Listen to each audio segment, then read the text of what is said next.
Bem-vindos a todos, eu sou o Bruno Cardoso Reis e este é um 5 continentes especial.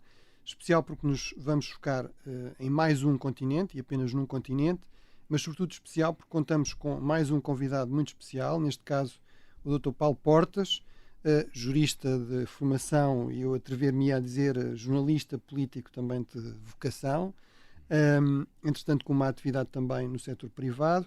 Foi fundador, diretor do Independente entre 1988 e 95, que realmente transformou a imprensa portuguesa em muitos aspectos. Líder do CDS-PP durante 16 anos, durante 2 períodos distintos. Foi também Ministro da Defesa Nacional, 2002 a 2005, Ministro dos Negócios Estrangeiros, 2011 a 2013 e Vice-Primeiro-Ministro, 2013 a 2015. Entre as suas várias atividades atuais, talvez destacasse ser Vice-Presidente da Câmara de Comércio e Indústria e também professor de Geoeconomics na Nova Business School e responsável de um segmento de documentário televisivo semanal, o Global, que eu estou certo muitos dos nossos ouvintes também seguem com interesse, como eu próprio faço. Portanto, muito obrigado por ter aceito o convite para estar aqui. Vamos focar na América do Norte, que é um continente ou um subcontinente. Já tivemos esta discussão em relação à América do Sul, também podemos ter em relação à Europa, se é um subcontinente, se é um continente, mas vamos tratá-la aqui como um continente. Certamente tem dimensão para isso, cobre uma área de cerca de 24 milhões de quilómetros quadrados, é o terceiro maior continente em área, depois da Ásia e da África. É também o quarto continente em termos de população, depois da Ásia, da África e da Europa, com quase 580 milhões de pessoas. E tem, e é aqui o ponto, enfim, começamos a chegar ao ponto que mais interessa, tem ou 3 ou 23 Estados independentes, porque muitas vezes por convenção associa-se os Estados das Caraíbas à América do Norte, os Estados da América Central à América do Norte. 3 será o Canadá, o México e, sobretudo, obviamente, os Estados Unidos. Mas quando falamos da América do Norte, sobretudo pensamos nos Estados Unidos da América, esse país-continente, o terceiro maior país do mundo em extensão territorial, uma república federal com 50 estados, a única grande potência também bioceânica, com acesso desimpedido aos 2 grandes oceanos da Terra, que são os grandes oceanos em termos de... as grandes autoestradas em termos de projeção de poder e também de comércio. E, portanto, obviamente vamos focar sobretudo nos Estados Unidos. E ia começar por lhe perguntar, no fundo, quando é que teve o seu primeiro contacto, digamos, pessoal com os Estados Unidos? Como é que se começou a interessar pelos Estados Unidos? Que imagem é que começou por ter dos Estados Unidos? Recorda-se? Recordo-me absolutamente, porque é uma viagem que não se esquece. Foi uma espécie de prémio de concluir francamente bem o ensino secundário e foi uma viagem de quase 2 meses. E eu lembro-me de fazer a Highway Pacific No. 1 desde Monterrey até San Diego e obviamente os Estados Unidos são... Eu gosto muito dos Estados Unidos, embora acho que os Estados Unidos são capazes do melhor e do pior. Um país de extremos. Como é um país de extremos, é um país de extremos com uma porosidade para o conflito interno que era praticamente insuspeita para quem não conheça a própria história dos Estados Unidos. Mas em qualquer caso, a sua pergunta faz-me lembrar uma meditação que para mim é relevante, que é o que é que define o poder dos Estados Unidos na ordem internacional. É o sistema político? Se for o sistema político, nós temos razões para estar preocupados, porque o sistema político americano está num impasse praticamente sem saída. Os 2 partidos americanos estão, um já tomado e outro pode vir a ser tomado pelas suas alas mais extremas e mais radicais. A América, que toda a vida foi governada no mainstream e, portanto, entre democratas moderados e republicanos moderados, de preferência inspiradores, cada um deles, mas moderados no seu comportamento, hoje em dia está dividida entre 2 blocos de gente um pedacinho azouгada, para ser diplomático, que são os MAGA, do lado de Trump, e os woke, que é uma pressão cultural sobre a sociedade americana e sobre o consenso americano, que vem da esquerda do Partido Democrata. Isso não tem feito bem à América. E se uma pessoa pensar que o poder dos Estados Unidos na ordem internacional é o do seu sistema político, nós, como ocidentais, sobretudo, temos razões para nos preocupar. Sucede que eu acho que o poder dos Estados Unidos vai muito para além do seu sistema político. Há quem diga que é essencialmente tributário do poder militar, mas eu acho que isso não justifica já tudo, nem é uma chave para o sucesso em tudo. Eu, por exemplo, imagino que em Beijing, quando viram os Estados Unidos sair do Afeganistão como saíram, e isso é uma responsabilidade partilhada entre quem fez o acordo com os talibãs, a pura ideia do acordo com os talibãs é uma coisa exótica, que foi Donald Trump, e quem teve que o executar, que foi Joe Biden, ambos têm a responsabilidade numa saída muito pouco honrosa. Mas se você for chinês e dirigente do partido na China, há de pensar que aquilo pode ser uma imagem do declínio. Se pensar que os Estados Unidos não conseguem resolver o problema do apoio à Ucrânia e podem abandonar a Ucrânia por dificuldades internas, e se for um chinês, há de pensar que qualquer coisa não funciona no sistema político americano. Ou um grupo armado no Médio Oriente, não é? Ou as ameaças, as três ameaças diretas ao poder dos Estados Unidos que existem no Médio Oriente. Bem, mas seja dito isto, eu acho que, sim, o poder militar é muito relevante. O orçamento de defesa dos Estados Unidos só é acompanhado em crescimento percentual pelo da China, mas é equivalente aos 7 orçamentos de defesa somados que se seguem aos Estados Unidos. Podemos também acreditar o poder internacional dos Estados Unidos face ao poder do dólar, e eu acho que todas as previsões sobre o declínio do dólar devem ser acompanhadas de bastante prudência. O dólar ainda representa 60% das reservas internacionais, e a moeda seguinte e única que consegue competir com o dólar, que é um sucesso europeu, é o euro, que tem cerca de 20%, mas em muito poucos anos. E depois vem o iene japonês, vem a libra, e só depois é que vem o renminbi chinês com 2,8 ou 2,5 de percentual nas reservas internacionais. Tudo isso são poderes, mas aquilo são forças americanas. Mas aquilo que eu acho que é verdadeiramente a força dos Estados Unidos é o capitalismo americano.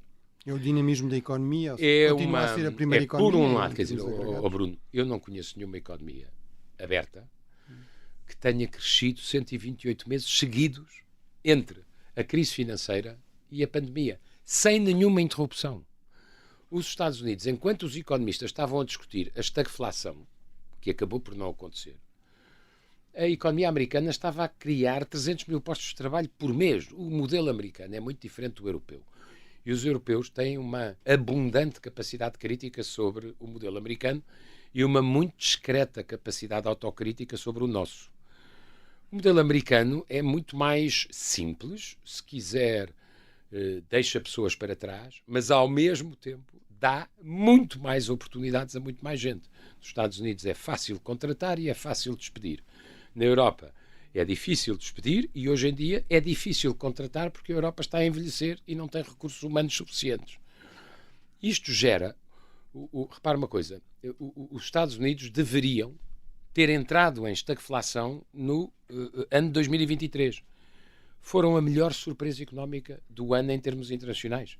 Os Estados Unidos com taxas de juro a 5,5%, que para uma compra de casa nova são 7,5%, e para a compra de um carro novo são 8,5%, tiveram um crescimento económico de 2,5%, que é muito acima do europeu. E, portanto, foram um enorme contributo para o crescimento global. Há uma outra dimensão que eu acho que é extraordinária nos Estados Unidos, também se poderia replicar na cultura, na arte, mas é essencialmente a espantosa colaboração entre universidade e empresas, entre ciência e capital. É isso que faz dos Estados Unidos o país mais inovador do mundo, e é uma inovação que se converte em produto, e o produto converte-se depois em mercado. E riqueza, ou seja, na Europa muitas vezes há muita inovação, mas depois há uma enorme dificuldade em transformar isso num e o produto ambiente vendável. é aquilo não é? que eu diria, não estamos aqui para discutir a Europa, e por isso eu não queria desviar, mas se há um alerta muito encarnado em Bruxelas, eu diria que são dois. A demografia da Europa. Se nós não conseguirmos políticas, se não conseguirmos compromissos e acordos e consensos para enfrentar a questão demográfica, viramos museu. O outro é o problema da inovação. Houve um detalhe a que ninguém ligou muito. Em 2016, a China ultrapassou a Europa em percentagem de dinheiro aplicado em investigação e desenvolvimento, ou seja, inovação, no PIB. Nós somos hoje o quarto bloco. Primeiro são os Estados Unidos, os que mais inovam, depois o Japão, os que mais inovam, depois a China e depois a Europa. Se as pessoas quiserem ver e perceber a gravidade que isto tem para o futuro, talvez fosse um bom princípio de discussão saudável. Mas no caso americano, eu dou-lhe o exemplo das vacinas do Covid. Os Estados Unidos ganharam a corrida das vacinas, porque as 4 primeiras companhias que chegaram à vacina, houve muitas que não conseguiram chegar, ficaram pelo caminho e muito dinheiro se perdeu. Mas as 4 são americanas. A Pfizer, a Moderna, a Novavax e a Janssen. Várias das grandes europeias não conseguiram chegar porque falharam os últimos ensaios. Mas isto foi uma demonstração, primeiro, de que o sistema científico americano não tem competidor. Veja a comparação com a China nesta matéria. Segundo, de que eles são muito pragmáticos, porque sendo uma economia basicamente liberal, eles tiveram um nível de investimento privado e público para chegar à vacina 4 vezes superior ao da Europa. Eu acho que são esses fatores, a economia, a concorrência, o dinamismo económico americano, a inovação, a qualidade científica dos Estados Unidos e a sua aproximação à ideia de empresa, que fazem a força dos Estados Unidos, apesar do seu sistema político. Eu acrescentaria uma coisa, sobretudo para algumas pessoas que têm visões menos globais e cosmopolitas nesta matéria. Há uma outra coisa que faz a grandeza dos Estados Unidos, é a diversidade americana. Nas 500 maiores empresas americanas, a lista que é publicada anualmente, 44% foram criadas por imigrantes e filhos de imigrantes. Continua a ser, apesar dos problemas que há décadas tem na fronteira sul, o país que acolhe mais gente legalmente, que é mais procurado irregularmente, e nenhum governo pode tratar legais e ilegais da mesma forma, porque é porventura o país onde é possível, com muito trabalho e mérito e sorte, desenvolver um sonho e realizá-lo. Este dinamismo da economia também se traduz no dinamismo demográfico. Sendo que é um dos aspectos coisas alimentam-se. Bruno, é um dos aspectos mais importantes da transformação dos Estados Unidos. Os Estados Unidos têm uma evolução demográfica que é, tanto do ponto de vista político e económico, relevante, porque os Estados Unidos são criados, fundados e desenvolvidos pelos chamados WASP, portanto, White Anglo-Saxon Protestant, espírito anglo-saxónico da comunidade branca, é assim que é considerada nos estudos oficiais, e de fé protestante, ou de confissão protestante, se quiser. Essa maioria esmagadora, WASP, já não será uma maioria esmagadora daqui a 20 anos. E os Estados Unidos terão uma comunidade muito ascendente, que é a dos latinos, já são cerca de 60 milhões, portanto já são 6 vezes Portugal. Sim, o espanhol é claramente a segunda língua. Que têm duas consequências importantes do ponto de vista sociológico. Não têm a mesma posição vitimista que tem muitas vezes a comunidade afro-americana, que é estável do ponto de vista da sua importância. Têm fé ou confissão, sobretudo católica e não protestante. Ora, como nós sabemos, o catolicismo é minoritário nos Estados Unidos, pela tradição. Biden, creio que é o segundo presidente católico. Depois de Kennedy. Apenas o segundo. E depois há um grupo muito ascendente de que ninguém fala muito, que são os Asian Americans, que são os americanos asiáticos, que é uma grande surpresa. Eu estava a ver os últimos dados do rendimento per capita nos Estados Unidos em 2023. Os americanos de origem asiática estão à frente em rendimento dos WASP.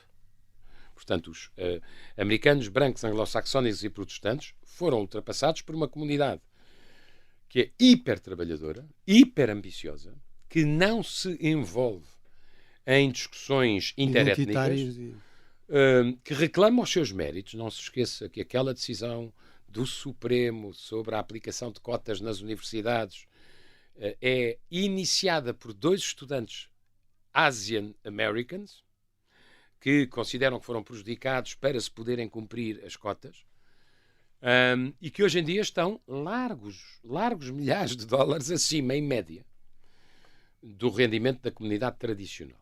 Não foi a comunidade tradicional que empobreceu, foram eles que enriqueceram mais depressa. E a outra consequência, o Bruno já disse, é que a língua espanhola torna-se uma língua praticamente... Os Estados Unidos têm dezenas e dezenas de línguas, conforme os Estados, mas a língua verdadeiramente ascendente é o espanhol, pelo sul dos Estados Unidos, não é? Essa transformação, como é que os americanos... Sim, mesmo cada vez mais fora destas zonas. Eu estive há uns meses em Washington, por exemplo, e logo, até provavelmente pelo meu aspecto, a senhora que me está a atender passou do inglês para o espanhol rapidamente. O espanhol com grande... Mas sabe uma coisa, Bruno? Eu vou frequentemente aos Estados Unidos e estava perto do Ohio quando Donald Trump convenceu os cidadãos do Ohio de que os mexicanos eram um perigo porque iam roubar-lhes o posto de trabalho. Os mexicanos estavam a uns largos milhares de quilómetros. Não era provável. E isto mas eu queria só deixar esta mensagem que tem um lado de esperança. Como é que a sociedade americana, apesar das divisões, apesar das crispações e às vezes da violência, resolve esta transformação demográfica pelos casamentos mistos? A América absorve muito rapidamente e os casamentos mistos tornam imediatamente americano, no sentido cultural, comunidades diferentes. E é muito impressionante se olhar para esse lado dos dados demográficos, percebe a importância que isso tem para uma sociedade que alguns querem tornar disruptiva e interconflitual, aguentar e passar à fase seguinte. Vamos falar agora sobretudo de 2024, o que é que podemos esperar? Vamos ter eleições em novembro nos Estados Unidos, enfim, toda a gente já está muito ciente disso e, portanto, vou-lhe perguntar também as suas previsões para as eleições. Será que o Trump é um epifenómeno, é que uma viragem, seja na política interna, seja na política externa americana? Mas antes disso, também vamos ter eleições no México, a partir de uma nova presidente. Porque, a primeira presidente, seguramente. Exatamente, porque as duas principais candidatas são desta vez mulheres. No fundo, como é que vê também este relacionamento? O México é um país muito impressionante que eu pude conhecer muito bem, devo dizer. E o México, hoje em dia, tem bilhete no G20. Vai comprar bilhete em executiva para o futuro G8, porque estará entre as primeiras 8 economias do mundo. E a outra boa surpresa, pouco falada, é a Indonésia. São as duas grandes economias, porque se trata de economias com centenas de milhões de consumidores, emergentes e ascendentes. O México tem qualquer coisa como 70% de exportações no PIB. Só para dar uma medida comparadora, Portugal tem cerca de 50% e já é um progresso enorme face aos 30% que tinha há uma década atrás. O México tem um nível de investimento internacional altíssimo em setores como o automóvel, os painéis digitais, os telemóveis, etc. Não há grande companhia internacional que não esteja lá. E é um dos possíveis beneficiários da chamada política do nearshoring. Ou seja, reduzir a dependência em relação à China. Reduzir a dependência em relação à China ou a fatores de tensão geopolítica e ter a produção mais perto do país sede das companhias ocidentais E isso aponta muito para investimento no México. O México tem com os Estados Unidos e com o Canadá o segundo maior acordo comercial do mundo, que deixou de ser o primeiro no dia em que os Estados Unidos abandonaram o Tratado do Pacífico, um péssimo dia, porque os Estados Unidos deixaram no mato sem cachorro, como se diria no Brasil, todos os seus aliados na América Latina e na Ásia com costa para o Pacífico, e 2 anos depois os chineses fizeram um tratado comercial low cost, que se chama Regional Comprehensive Agreement. Economic Partnership, nem sequer é um acordo, é um partnership, uma parceria, que é um acordo low cost, não tem normas ambientais, não tem normas laborais. Precisamente com este grupo. Só com todos os que estavam dispostos a acompanhar um acordo mais exigente com os Estados Unidos, que o Sr. Trump desfez no primeiro dia da sua presidência. Em globalização não há espaços vazios. Quem sai do mundo, quando volta, não volta para o mesmo lugar porque alguém o ocupou. Tudo o que os Estados Unidos entregaram no seu período isolacionista de Trump à China, a China tomou conta. Mas é uma lição. Não teve muitos custos para os Estados Unidos porque o acordo ainda não estava em vigor. Mas às vezes os europeus têm dificuldade em ver isto. O primeiro acordo comercial do mundo é, neste momento, esse patrocinado pela China, e o segundo é o acordo entre os Estados Unidos, o México e o Canadá. Esta área de comércio livre da América do Norte. Da América do Norte. Porque realmente esse é um ponto interessante. Hoje em dia, digamos, a migração, a relação entre o México e os Estados Unidos, há a questão da migração, mas não são imigrantes mexicanos. Na verdade, há até um saldo negativo. Há mais mexicanos a regressar ao México a partir dos Estados Unidos do que a emigrar para os Estados Unidos. Primeiro porque enriqueceram nos Estados Unidos. Claro. E serão já classe média no México.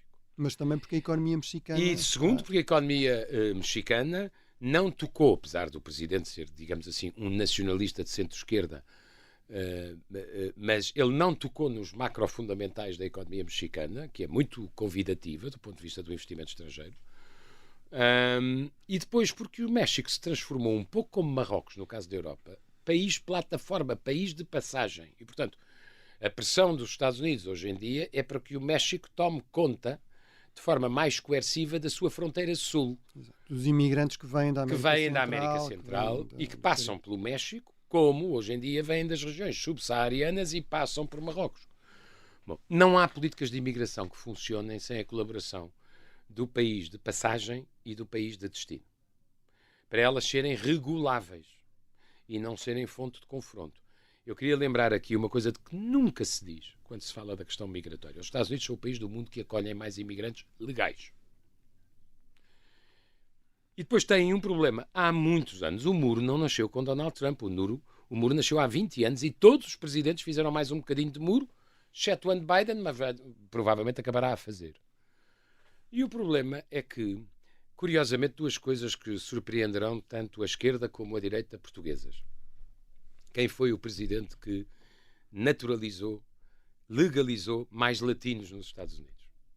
Ronald Reagan, um conservador. E, aliás, visionário, politicamente, porque percebeu que os latinos conservadores, seriam mais próximos do Partido Republicano, pelo menos provavelmente. Quem foi o presidente que deportou mais imigrantes ilegais? Eu percebi isto no México. Obama. Talvez agora venha a ser ultrapassado pela face final de Trump e de Biden. Mas, portanto, as coisas são muito complicadas.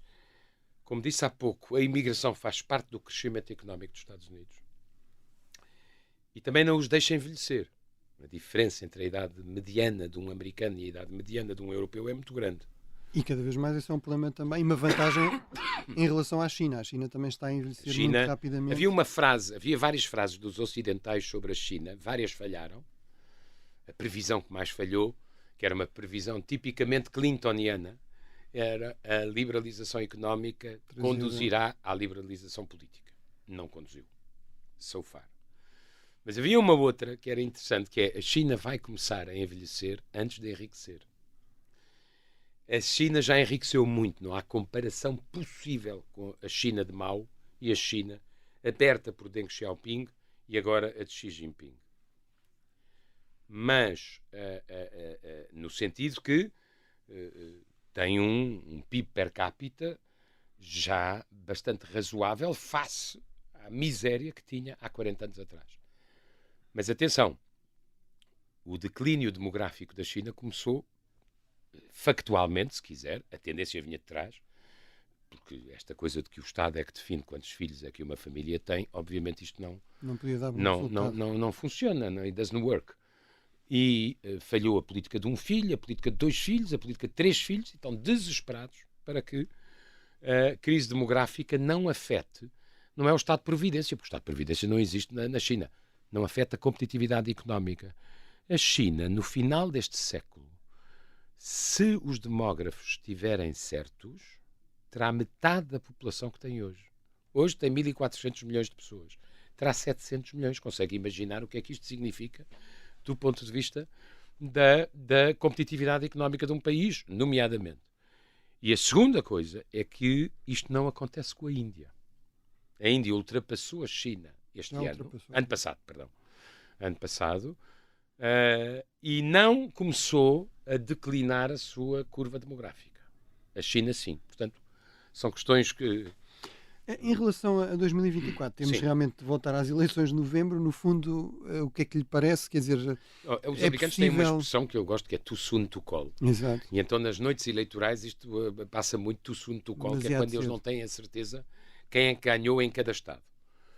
Mas há 3 ou 4 coisas que eu acharia que era importante. Eu não sou americano, portanto, eu não me meto muito menos nas guerras culturais. Eu só a expressão guerra cultural é suficiente para eu prever o pior. A gente tem que ter respeito pelas culturas e tem que ter respeito pela história, não inventar maneiras de reescrever a história à torta e à direito. Há só 2 coisas que não mudam quando tudo muda à nossa volta. Uma é a história e a outra é a geografia. Quererem mudar a história como ela teria sido lida, escrita e dita hoje, basta saber explicar o sentido crítico das coisas. Não é preciso reescrever com falsificação. E depois, do outro lado, estão os extremistas do MAGA, que são uma insurreição.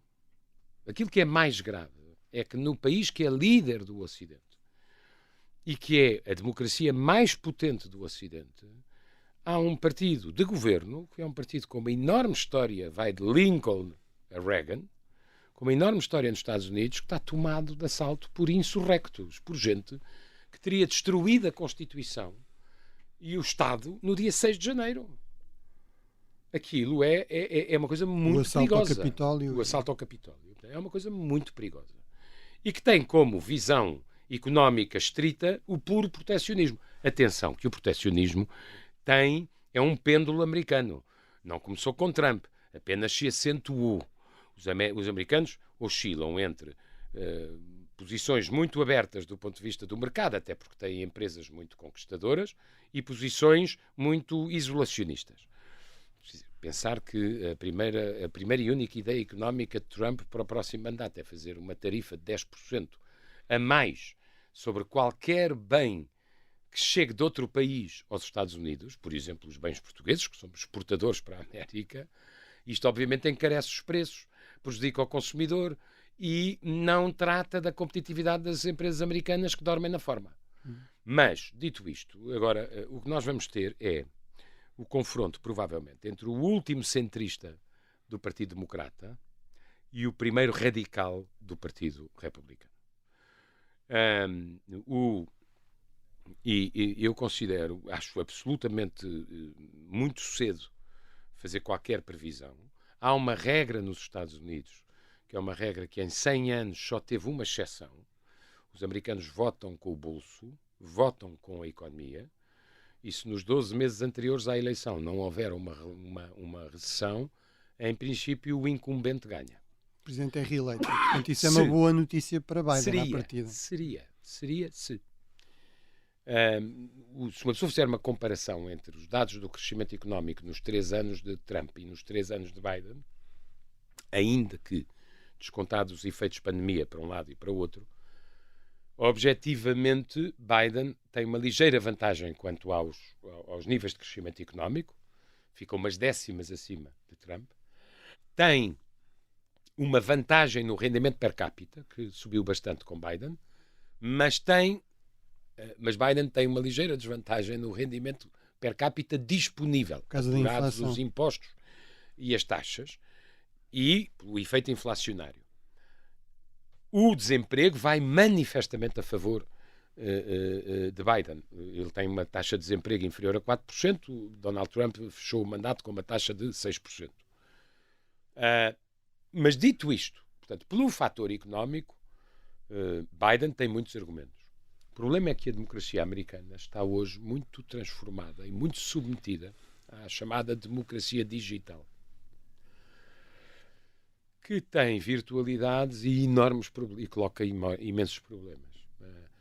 Eu acho que uma das discussões mais importantes dos Estados Unidos, que é uma discussão que hoje em dia está em cima da mesa, mas onde é preciso muita coragem e não ter medo das consequências, que é as plataformas digitais são ou não responsabilizáveis penalmente pelos conteúdos inflamatórios, criminosos ou de incitamento ao cometimento de crimes que lá são publicados. Chama-se a isto o debate sobre o artigo 230 da Lei das Telecomunicações americana, que é grandemente responsável pelo crescimento das plataformas digitais e, nesse sentido, muito bom, que é uma norma de inimputabilidade absoluta. Ora, nós sabemos tem esse efeito polarizador que eu sou muito fã do Giuliano de Empoli, que explica isso maravilhosamente. A democracia americana está hoje submetida, como outras no Ocidente, ao algoritmo. Qual é o mantra do algoritmo nas redes sociais políticas? É a discórdia. Não é a discussão, é a discórdia. É o choque. Tudo o que é complexo passa a ser simplificado. Porque tem que caber em 142 caracteres ou qualquer coisa parecida. Ora, a maioria dos problemas modernos não cabem em 242 caracteres. São simplesmente complexos. 2. O que é uma discussão passa a ser um insulto. E o insulto chama pelo insulto do outro lado. Tudo o que era contido dentro das instituições passa a ser radicalizado fora das instituições. E os dois partidos estão tomados de assalto por minorias vanguardistas. Ora, eu nunca tive esse espírito revolucionário, Bruno, com toda a franqueza. Nisso sou muito institucionalista e acho, quer dizer, a história da Europa prova, nós empobrecemos com o conflito e o desenvolvimento e a prosperidade da Europa foram feitas com respeito e com compromisso. Não foram feitas desta maneira agressiva, violenta, absolutamente vulgar na linguagem usada, que hoje em dia é determinante. E, portanto, há aqui dois desafios. Um sobre a alma dos dois partidos.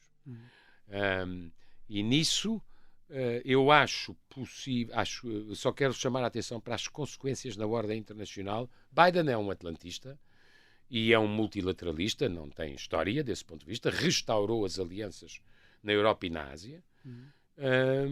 Tem grandes dificuldades porque não se decidiu sobre a questão do acordo de supervisão nuclear com o Irão e Trump tinha decidido sair desse acordo. Nós perdemos qualquer espécie de visibilidade sobre o Irão sem nenhum ganho. E, a meu ver, Biden teve um erro específico, foi não perceber a importância da Arábia Saudita. E tudo isto complica as questões do Médio Oriente. Mas, dito isto, na ordem internacional, o que é que eu acho? Se Trump ganhar, acho que as coisas são mesmo muito sérias, Bruno, porque a primeira coisa que acontece é o abandono da Ucrânia. E Putin tem uma vitória política que não teve no terreno militar. E se somar ao abandono da Ucrânia, que Trump dirá sempre que fará em 24 horas, never before, fantastic.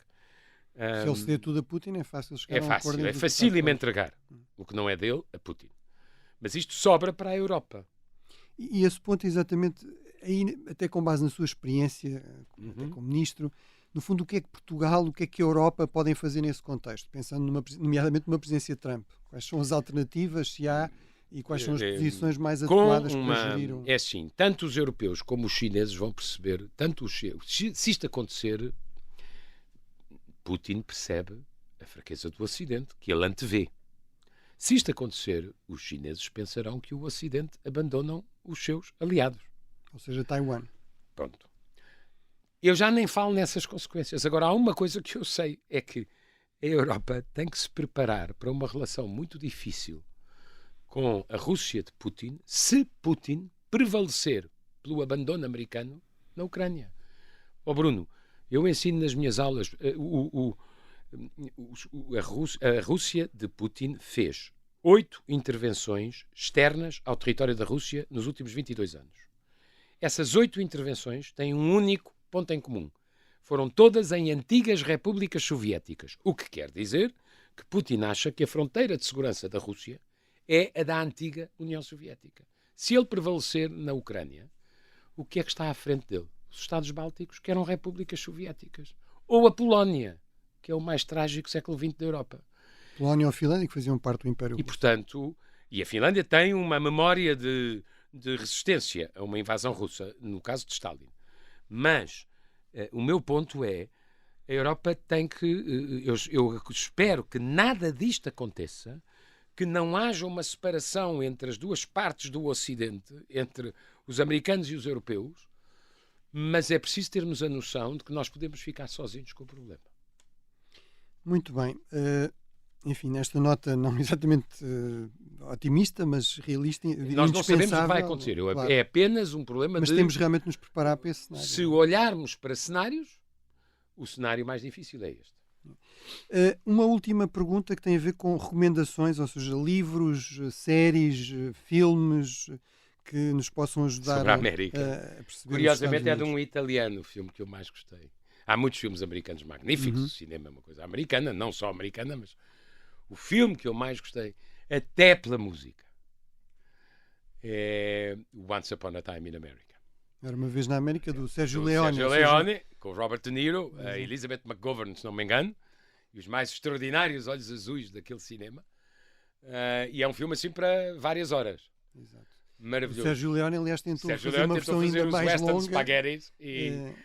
E foi muito criticado sempre pelos cinéfilos e depois vingou-se com filmes magníficos. Não é? Mas sim, América...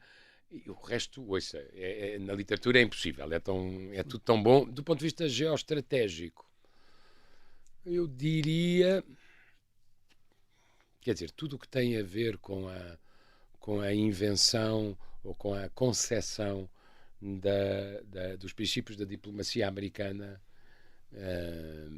Dr. Kissinger, com certeza, o Joseph Nye, com certeza. São muitos os livros. Os americanos têm uma das grandes vantagens que têm um extraordinário mundo editorial e uma academia também muito virada para as políticas públicas. Eu espero que não fique idiotizada. Pronto, que a academia mantenha a sua liberdade académica e o seu espírito crítico. Eu subscrevo inteiramente essa recomendação do Sérgio Leone, no fundo um europeu para descobrirmos a América. Aliás, há um ótimo documentário recente sobre o Sérgio Leone, mas recomendava também... o Morricone. E o Ennio Morricone, claro. A música é indispensável. Mas eu recomendava também uma série, o West Wing. Claro. Que é realmente Os Homens do Presidente. Acho que atualmente está disponível na HBO, mas realmente acho que é uma ótima série para quem quer perceber como é que funciona realmente a política americana por dentro, a partir da Casa Branca. Muito obrigado, Dr. Paulo Eu é Portas. que agradeço imenso.